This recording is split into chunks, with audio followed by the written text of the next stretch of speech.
Hello les amis, j'espère que vous allez bien. Aujourd'hui, je vous présente un outil qui va vous être vraiment une grosse opportunité si vous avez un site à construire ou une application pour vous, pas plus, pas vraiment pour les agences parce que c'est pas vraiment fait pour ça, mais c'est quelque chose qui fonctionne comme Webflow.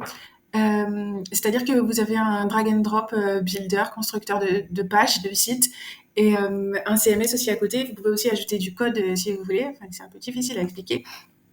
Et en ce moment sur AppSumo, moi je vais l'acheter et stacker autant que possible. Vous voyez, vous pouvez construire le site comme ça. Euh, vous pouvez ajouter du code personnalisé si vous avez besoin, mais vous n'êtes pas obligé. En fait, c'est un outil low code.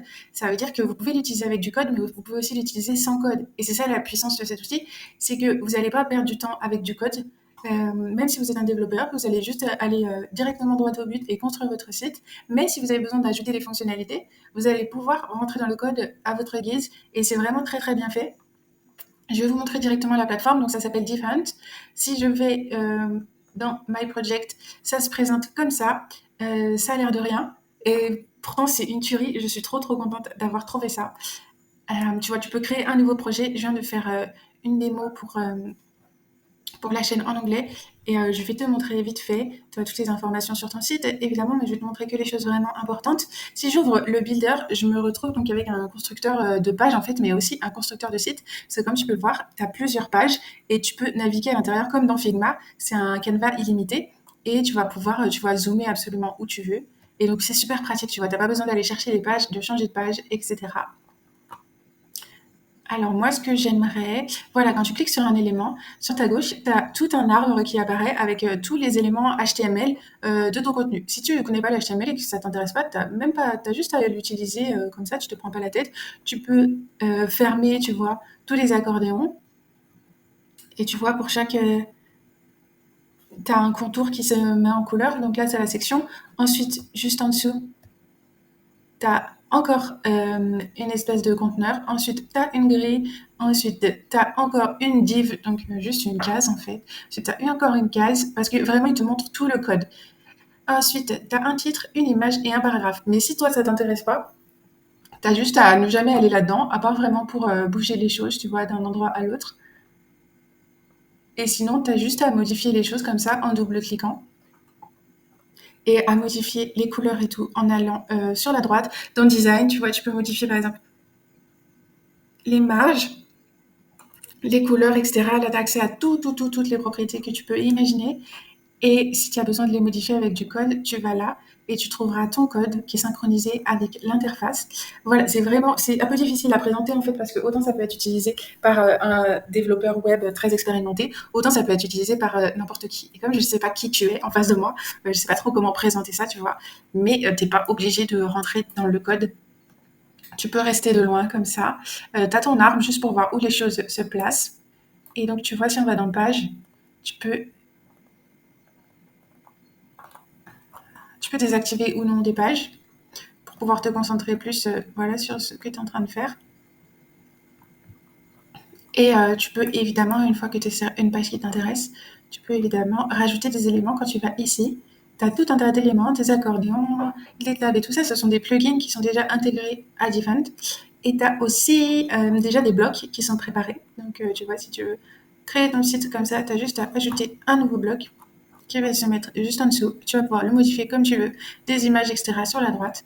Et on a quoi d'autre? On a aussi des wireframes, donc c'est des blocs mais qui sont vides et qui ont juste une structure. Donc en gros, tu as tout pour te créer un site internet, une vitrine, hyper facilement. Et voilà, en 2 temps 3 mouvements, quoi, en 15 minutes en plus, c'est hyper rapide. Et si tu veux aller encore plus loin, que tu veux vraiment créer un blog, ils ont un CMS. Donc comme WordPress, c'est juste un système de gestion de contenu. Alors c'est pas là, c'est pas là. Pourquoi je le vois pas? Ah oui, parce que je suis sur la démo encore une fois. Il faut l'installer d'abord, tu vois, parce qu'ils ont des plugins. Et c'est pas toutes les fonctionnalités qui sont dispo direct. Tu installes par projet. Donc, par exemple, si je vais dans mon projet personnel, où j'ai installé plein de plugins et tout, c'est là que je retrouve sur la gauche les collections. Et les collections, c'est le CMS. Donc, si tu sais pas ce que c'est qu'un CMS, c'est juste un endroit où stocker des éléments que tu vas vouloir afficher ensuite sur ton site. Ça peut être des produits, ça peut être des articles de blog, etc. Et ce qui est puissant avec un CMS, et qui est très facile à utiliser, notamment ici. Alors sur WordPress, dès que tu veux créer quelque chose de personnalisé, il va falloir installer les plugins, il va falloir apprendre les plugins et tout. Ici, non, si tu veux créer un élément personnalisé, imaginons que je vais créer un élément qui s'appelle produit.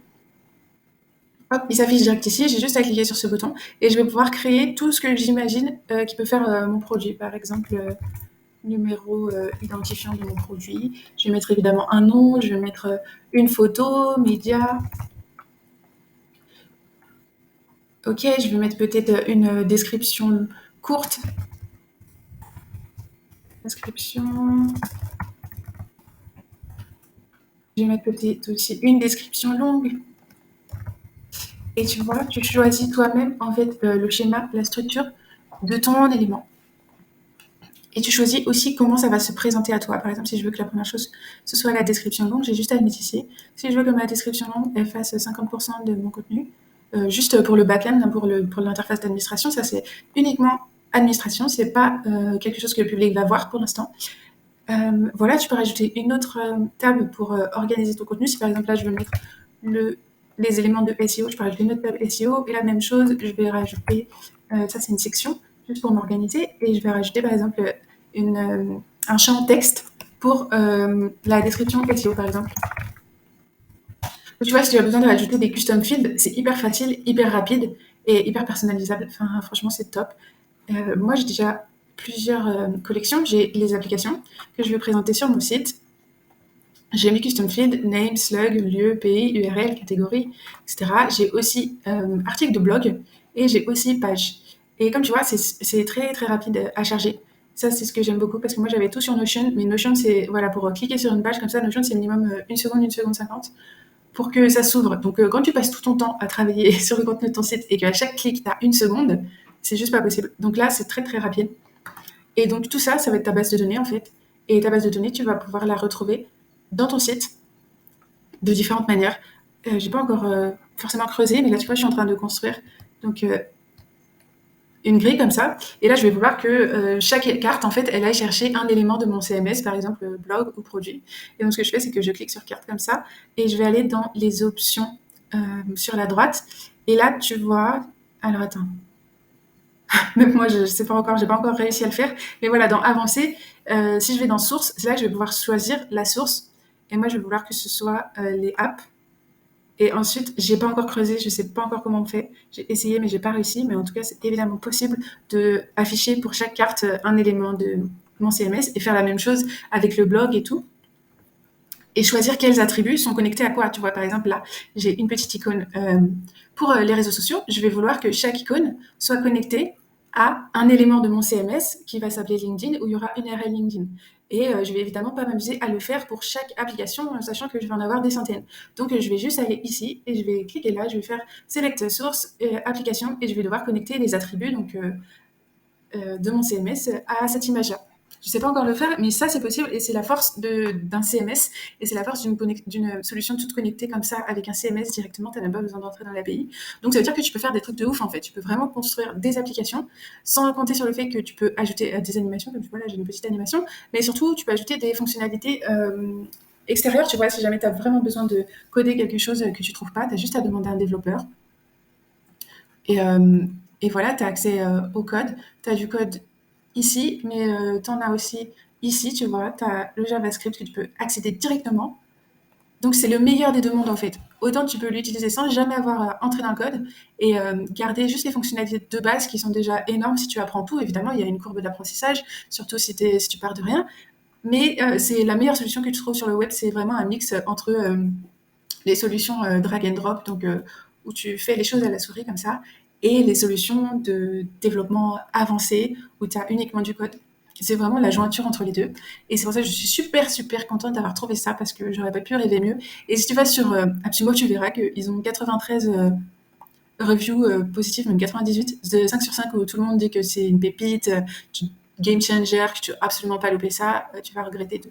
Donc, je ne sais pas trop ce que tu as besoin de savoir en plus pour comprendre, parce que c'est évidemment quelque chose de compliqué, surtout si tu n'as jamais mis les mains dans ces environnements-là. Mais si tu connais Webflow, tu as déjà compris que voilà, c'était une tuerie. Le truc, il est déjà assez mature, largement suffisamment mature pour être utilisé en production. Et ça va continuer de plus en plus à être encore mieux. Alors voilà, je t'ai montré, là tu peux ajouter évidemment tout ce que tu veux, titre, paragraphe, image, etc. Là, tu peux accéder à tes classes. Là, tu peux accéder à tes couleurs enregistrées. Ils ont un côté créateur aussi, si tu veux créer un plugin et le vendre sur la marketplace, tu peux faire ça. Et donc, si je reviens, voilà, tu vois, Browse Plugin, là, tu as accès à tout un tas de plugins que tu vas pouvoir ajouter des fonctionnalités à ton site. Moi, j'en ai déjà installé plusieurs, par exemple, Markdown, tu vois, ça veut dire que je vais faire du Markdown dans mon CMS et il va l'afficher en HTML direct, mais tu as plein d'autres choses. Tu peux créer des tables, des accordéons, des sliders, Tilt 3D Parallax Over Animation, c'est ce que j'ai utilisé pour faire la petite animation. Et tu as aussi une plugin pour connecter, tu vois, Airtable, si tu veux connecter une base de données Airtable au CMS et les synchroniser comme ça, tu as juste à mettre ton contenu sur Airtable et tu vas te retrouver tout dans Different. Tu peux le faire ici, tu peux connecter Cloud Function. Et c'est que au début, ça va évidemment augmenter le nombre de plugins, mais c'est déjà super bien fait, tu vois, c'est pas comme WordPress, t'en as trop, t'as besoin de choisir et tout, là t'en as une pour chaque fonction. Tu l'installes, ça prend 3 secondes, de forme HubSpot aussi, là, comme tu vois, et t'as les fonctionnalités qui s'ajoutent à ton site, et voilà, et c'est fait par site et c'est super, super bien fait. Marketplace, donc tu vois là, tu peux partager ton plugin. Est-ce que je t'ai tout montré? Je crois que je t'ai tout montré, hein. Donc tu vois, c'est une solution qui est ultra puissante et qui va mélanger le meilleur des deux mondes entre le no-code, où tu as juste un drag and drop comme System.io peut-être, et le full code, où tu as juste du code. Et là, donc c'est une solution low-code, où tu as accès au code, et tu n'es pas obligé de l'utiliser. Et donc si tu as besoin de construire un site ou une application, tu vas pouvoir le faire très très rapidement avec cette solution. Directement, tu peux connecter un nom de domaine et ton truc il va être en ligne. Et tu vois là, si je clique sur Go to Website, mon truc il est en ligne. Bon, je suis en train de travailler dessus, hein, donc là clairement les titres sont tout est trop gros. Mais tu vois, c'est pas mal, hein. Franchement, j'ai fait ça tellement rapidement comparé à WordPress, comparé aux constructeurs de pages sur WordPress qui sont un enfer, franchement un enfer. C'est beaucoup trop lent. Et là, c'est trop bien, ça marche trop bien. Et tu vois, en plus, les modifications, elles se font live. Par exemple, là, si je rajoute des points d'exclamation, tu vois, j'ai juste à cliquer ici pour voir le résultat. J'ai pas besoin d'ouvrir un nouvel onglet, j'ai pas besoin de réactualiser, j'ai pas besoin de publier et tout. Par contre, c'est uniquement parce que c'est sur mon ordinateur. Si je veux vraiment publier au monde entier, il faudrait que j'appuie sur Publish. Mais pour voir ce que tu es en train de faire, tu vois, c'est beaucoup mieux que sur WordPress, par exemple, tu dois publier à chaque fois la page et tout, ça prend du temps et tout. Là, c'est très très très rapide. Donc voilà, les seules raisons où tu pourrais ne pas vouloir ça, c'est plutôt si tu as une agence, parce que comme tu vois, chaque code est lié à un nom de domaine. Avec chaque code, tu peux lier un nom de domaine à un projet.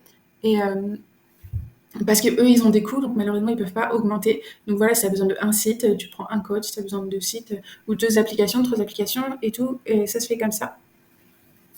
Et donc, qu'est-ce que je voulais ajouter?